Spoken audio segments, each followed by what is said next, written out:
Hi hello welcome to my channel. గతంలో BRS ప్రభుత్వం పేదలకు 2 పడకల గదులు ఇవ్వడం కోసం డబుల్ బెడ్రూమ్ స్కీమ్ని తీసుకొచ్చిన విషయం తెలిసిందే. దాంట్లో సకల సదుపాయాలతో డబుల్ బెడ్రూమ్ ఇళ్లను కూడా కట్టించింది. అయితే ఇప్పుడు కొంత మందికి డబుల్ బెడ్రూమ్ అందినా మరికొందరికి ఇంకా అందలేదు.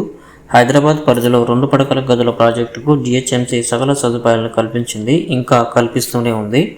66 లొకేషన్లలో మొత్తం 68,841 మందికి పట్టాలు అందజేశారు. ఇందులో భాగంగానే తాజాగా 2 BHK ప్రాజెక్టుకు ఇంటర్నెట్, కేబుల్ టీవీ నెట్వర్క్, ఇతర సదుపాయాలను కల్పించాలని జిహెచ్ఎంసీ నిర్ణయించింది.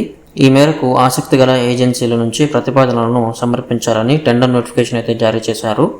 అర్హులైన ఏజెన్సీకి పనులను అప్పగించనున్నారు. దీనివలన చాలామంది డబుల్ బెడ్రూమ్ ఇళ్లలో నివసిస్తున్న వారికి ఇది శుభవార్త అని చెప్పాలి. ఇప్పుడు కాంగ్రెస్ ప్రభుత్వం వీటిని ఇందిరమ్మ ఇండ్లుగా మార్చబోతుంది అనే వార్తలు అయితే వినిపిస్తున్నాయి. దీనికోసం అని ఈ నెల 28 నుంచి జనవరి 6 వరకు అప్లికేషన్ ప్రక్రియను కొనసాగించనున్నారు. ఎన్నికల హామీలైన 6 గ్యారంటీలతో కలిపి ఒక అప్లికేషన్ ఫామ్ను విడుదల చేయనున్నారు. దానిలో ఇందిరమ్మ ఇండ్లను కూడా యాడ్ చేయనున్నారు.